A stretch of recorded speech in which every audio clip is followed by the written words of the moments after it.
Imunitetas pakeliamas per žodį imunitetas. Технологии спасения по учению Григория Гробового о спасении и гармоничном развитии. Kiekvienas garsas yra energija. Dieviškoji energija.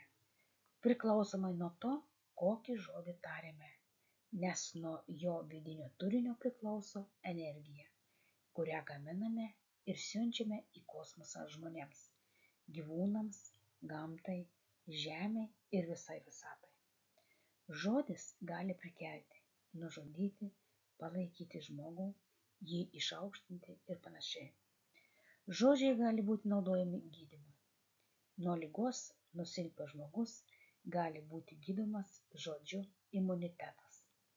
Įsivaizduokite šį žodį alyvinės violetinės spalvos ir mintyse perkelkite jį per savo kūną.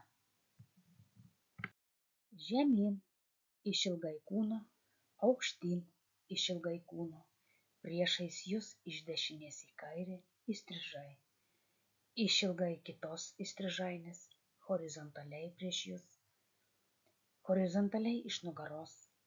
Daug kartų kartokite žodį imunitetas, tarsi spiralė, apjuoskite kūną pagal laikrodžio rodyklę ir taip atsiranda apsauginis kanonas.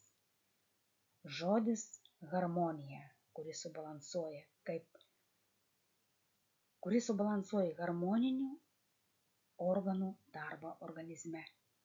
Įsivaizduokite patį žodį trimatis, sidabro baltos arba alyvinės violetinės spalvos raidėmis.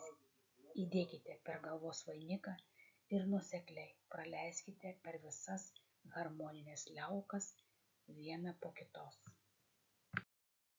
Žodis norma turi daugiapakopį supratimą, yra unikalus žodis, kalbant apie poveikį valdymo objektui.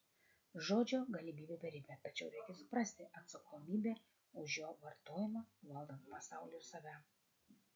Valdančių žodžių formavimas atlieka svarbiausią cementinę funkciją, veikiančią pasaulio sandaros transformaciją.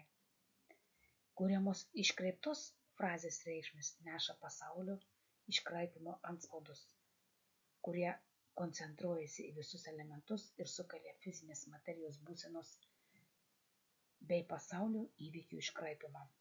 O žodis žmonija, per žodį žmoniškumas, perkeltinis žodis harmonija, amžinybė, išmintis ir panašiai. Užpildant žodį žmoniškumas, kiekvieno žodžio minties formą apšviečiame sidabriškai balta šviesa. Video sukūrė ir įgarsino Sigutė.